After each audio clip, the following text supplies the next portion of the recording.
जय श्री राधे।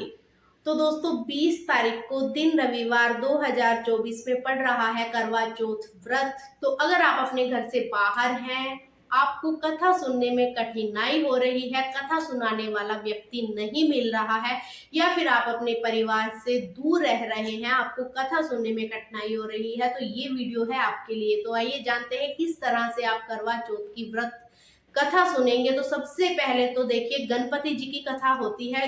किसी भी प्रकार का आप व्रत रखते हैं तो सबसे पहले गणपति जी की कथा जो है वो सुनाई जाती है। तो आज मैं आपको पहले गणपति जी की कथा सुनाऊंगी, फिर इसके बाद में करवा चौथ व्रत कथा सुनाऊंगी। तो सबसे पहले गणपति जी की कथा सुन लेते हैं। कथा सुनने से पहले जब भी आप कथा सुनते हैं तो एक लोटा जल का जरूर से भर के रखना चाहिए, और लोटे के अंदर जो है कथा सुनते समय जैसे कि गेहूं आप ले लेते हैं, या फिर दूब अगर आपको मिल जाती है देसी वो आप ले लीजिए, या फिर जो जो आपने उगाए होते हैं नवरात्रों में वो आप ले लीजिए। इनमें से कुछ भी आप लेकर के कथा सुनते समय लोटे में जरूर से डाल दीजिए, और बाकी की जो दूब और जो चावल या फिर गेहूं आपने ली है उसे आप अपनी मुट्ठी में रखिए, और फिर कथा जो है वो कहिए। अगर आप कथा नहीं कह सकते तो फिर आप हमारी वीडियो देख सकते हैं। जल का लोटा जरूर से भर लीजिएगा। तो कथा शुरू करते हैं। तो दोस्तों, एक गांव में एक बूढ़ी मैया रहती थी। बूढ़ी मैया अंधी थी, उनके एक बेटा था, एक बहू थी, और बहुत दिन से वो गणपति जी की पूजा आराधना कर रही थी। गणेश जी की सेवा करने मंदिर में जाया करती, गणेश जी की पूजा पाठ किया करती, लेकिन वो बहुत ज्यादा गरीब थी। तो इस तरह से उनका जीवन जो है वो कट रहा था। तो ऐसे ही पूजा करते करते एक दिन गणेश जी प्रकट हुए एक साधारण व्यक्ति के भेष में। तो गणपति जी ने कहा कि बूढ़ी माँ, मांगिए, आप अपने लिए क्या मांगना चाहती हैं, जो भी आप कहेंगी वो मैं आपकी इच्छा पूरी करूंगा। तो बूढ़ी मैया बोलती है कि देखिए, मुझे तो कुछ मांगना आता नहीं है, मैं एक बार अपने आस पड़ोस में या किसी से जाकर के पूछ आती हूँ, तो उनसे पूछ करके ही आपसे कुछ मांगूंगी। तो बूढ़ी मैया जो है सबसे पहले अपनी बहू के पास जाती है। बहू से कहती है, बताइए, मुझे एक व्यक्ति मिला है और वो कह रहा है कि मैं आपकी सभी इच्छाएं पूरी करूंगा, तो मैं उनसे ऐसा क्या मांगू जिससे कि मैं या फिर मेरा परिवार जो है सभी प्रसन्न हो। तो इस तरह से बूढ़ी मैया अपनी बहू से पूछती है। तो बहू कहती है, माँ आप ऐसा कीजिए, अपने लिए एक पोता मांग लीजिए जिसकी हमें बहुत ज्यादा जरूरत है। तो बूढ़ी मैया ऐसा सुन करके फिर जाती है अपने बेटे के पास। बेटे को भी कहती है कि ऐसा क्या मांगू जिससे सभी प्रसन्न हो। तो बेटा कहता है, आप ऐसा कीजिए, धन मांग लीजिए। धन से ऐसा होगा, हमारा गुजारा भी अच्छे तरीके से होगा, और हम अपना जो है बाकी का जीवन अच्छे से व्यतीत कर सकेंगे।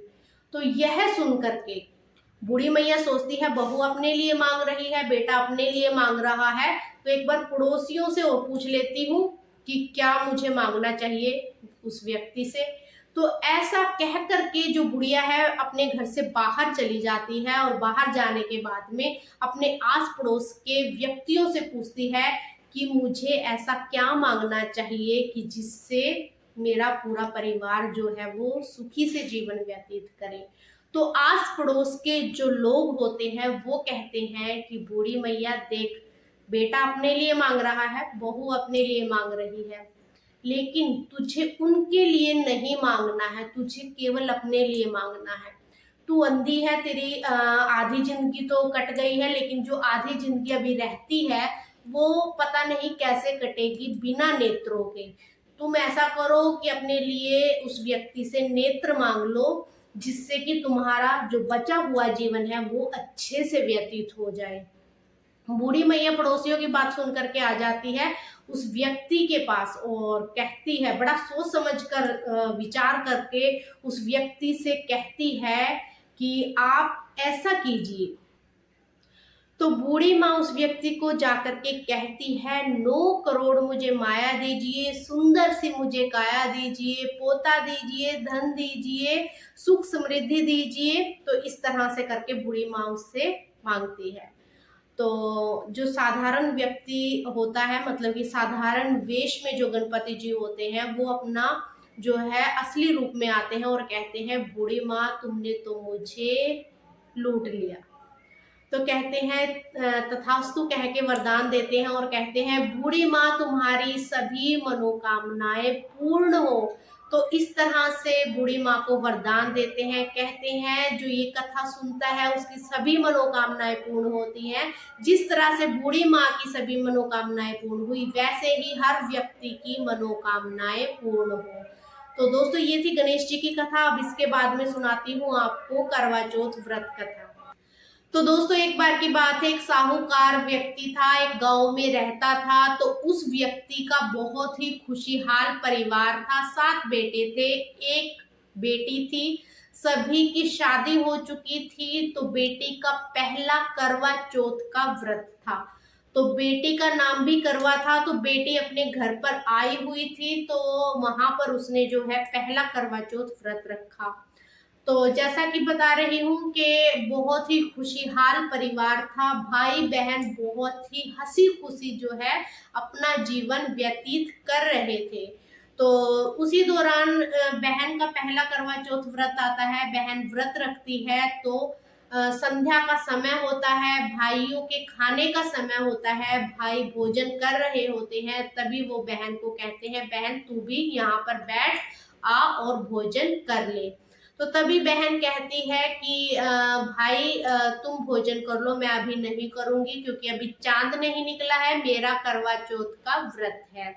तो ये बात सुनकर के भाई बहुत ही ज्यादा दुखी होते हैं और कहते हैं ऐसा क्या करें जिससे कि हमारी बहन भूखी ना रहे और भोजन कर ले।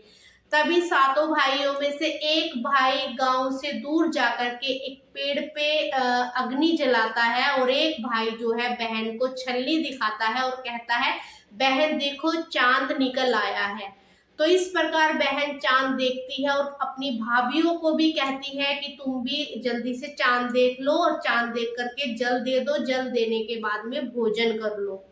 तभी एक भाभी कहती है, ये तुम्हारा ही चांद निकला है, हमारा अभी नहीं निकला। लेकिन वो भाभी की बात को अनसुनी कर देती है और चांद को अर्घ दे देती है। चांद को अर्घ देने के बाद में स्वयं भोजन ग्रहण करने के लिए बैठ जाती है। जब वो भोजन ग्रहण करने के लिए बैठती है तो पहला ग्रास मुंह में डालने के लिए तोड़ती है, तभी छींक आ जाती है। दूसरा ग्लास तोड़ने के लिए जो है तोड़ती है, मुंह में डालने के लिए हाथ आगे बढ़ाती है, तभी टुकड़े में बाल आ जाता है। तीसरा ग्लास जब वो तोड़ती है तो तोड़ते ही उसके ससुराल से खबर आ जाती है कि तुम्हारा पति बहुत ज्यादा बीमार है। तो ये खबर सुन करके करवा अपनी ससुराल भागी जाती है और वहां पर देखती है कि पति की मृत्यु हो गई है। तभी सभी परिवारजन करवा के पति की संस्कार की तैयारियां कर रहे होते हैं। तभी करवा कहती है, मेरे पति का संस्कार मत करो, मैं पतिव्रता हूँ, अपने पति को मैं ऐसे जलता नहीं देख सकती। तो ये बात सुन करके सभी कहते हैं नहीं, संस्कार तो करना पड़ेगा क्योंकि ये तो नियम है। लेकिन करवा जिद कर लेती है और कहती है कि मैं पति का संस्कार नहीं होने दूंगी, मैं अपने पति को यहाँ से लेकर के यानी कि मृत पति को यहाँ से लेकर के दूर चली जाऊंगी। तो किसी ना किसी तरह जिद करके करवा अपने पति का संस्कार नहीं करने देती और अपने पति को गांव से बाहर ले जाकर के एक कुटिया में रहने लगती है। तो इसी तरह वो माता रानी की आराधना करती है, भगवान जी का सिमरन करती है और पूरा साल बीत जाता है। पूरा साल बीतने के बाद में फिर आता है व्रत, चौथ का व्रत आता है। तो वो ही दिन होता है जिस दिन उसने व्रत रखा था। तो 1 साल की बाद की बात है ये। तो व्रत रखती है करवा, तो पूरा दिन भर भूखी रहती है, माता रानी की आराधना करती है और माता रानी से प्रे करती है। तो माता रानी से प्रार्थना करती है कि माता रानी मेरे पति को जीवित कर दो। तो माता रानी उसकी तपस्या से खुश होकर के प्रकट होती है और कहती है कि करवा मांगो, क्या मांगती हो। तभी करवा कहती है मेरे पति को जीवित कर दो। तो तभी माता रानी कहती है उसी भाभी के पास जाओ जहां पर आपने रह करके करवा चौथ व्रत रखा था और भोजन आप ग्रहण कर रही थी, वहीं पर उसी भाभी के पास जाओ और कहो कि अपनी उंगली का रक्त पति के मुंह में डाल दे। तभी करवा अपने मायके जाती है। मायके जाने के बाद अपनी भाभी को कहती है कि भाभी मैं क्षमा मांगती हूँ और अपनी उंगली का रक्त मेरे पति के मुख में डाल दो। तो तभी करवा की भाभी जो है अपनी चितली उंगली को काटती है और रक्त की धारा उसके पति के मुख में डालती है। ऐसा करने से पति जो है वो जीवित हो जाता है और पति उठकर खड़ा हो जाता है। तभी करवा माता रानी के सामने हाथ जोड़ती है और कहती है, माता रानी आपका बहुत बहुत धन्यवाद। जिस तरह से आपने मेरे पति को जीवित किया है उसी तरह सभी स्त्रियों को ये वरदान दीजिए कि अगर वो करवा चौथ का व्रत करती हैं, कथा सुनती हैं, तो उनका पति हमेशा जीवित रहे, हमेशा स्त्रियां सदा सुहागिन रहे। जैसे मेरा पति आया वैसे सभी का पति बना रहे। तो ऐसा करवा माता से प्रार्थना करती है। तभी माता रानी प्रसन्न होकर के कहती है, तथास्तु, मैं वरदान देती हूँ, जो महिलाएं इस व्रत को रखेंगी उनका सदा सुहाग बना रहेगा। तो जैसे करवा का सुहाग बना वैसे ही इस कथा को सुनने वाली सभी महिलाओं का सुहाग भाग बना रहे। तो दोस्तों, दोनों कथाएं मैंने आपको सुना दी है। अब आप ऐसा कीजिए, जो आपने लोटे का जल भर रखा था, इस जल को जो है सूर्य भगवान को दे दीजिए और जो आपने अनाज वगैरह लिया था वो इस लोटे में डाल दीजिए। कुछ अपने पल्लू से बांध करके रख लीजिए, जो रात्रि में चंद्रमा को देने के काम आएगा। फिलहाल ये जो लोटा है ना, इसे जाकर के आप सूर्य भगवान को अर्पित कीजिए। ये कथा आप 12 बजे के बाद कभी भी सुन सकते हैं, दिन में 12 बजे के बाद, जैसे 1, 1:30 बजे, 2 बजे, जैसा भी आप सही समझे उस समय आप इस कथा को सुन लीजिए। सूर्य को जल दीजिए। इसके बाद में जो आपको चावल वगैरह आपने रखे हैं बांधे अपने पल्लू से, उसको आप रात्रि में जो है आपने अगर करवा जो भर के रखा होगा सुबह में, तो उस करवे को करवे के अंदर आपको ये चावल डाल देने हैं और जो है जल चंद्रमा को दे देना है। तो दोस्तों, इस तरह से आप ये व्रत रख सकते हैं। कथा कैसी लगी जरूर से कमेंट करके बताइएगा। चैनल को सब्सक्राइब कर लीजिएगा, इस तरह की वीडियो हम अपने इस चैनल पर शेयर करते रहते हैं। श्री राधे।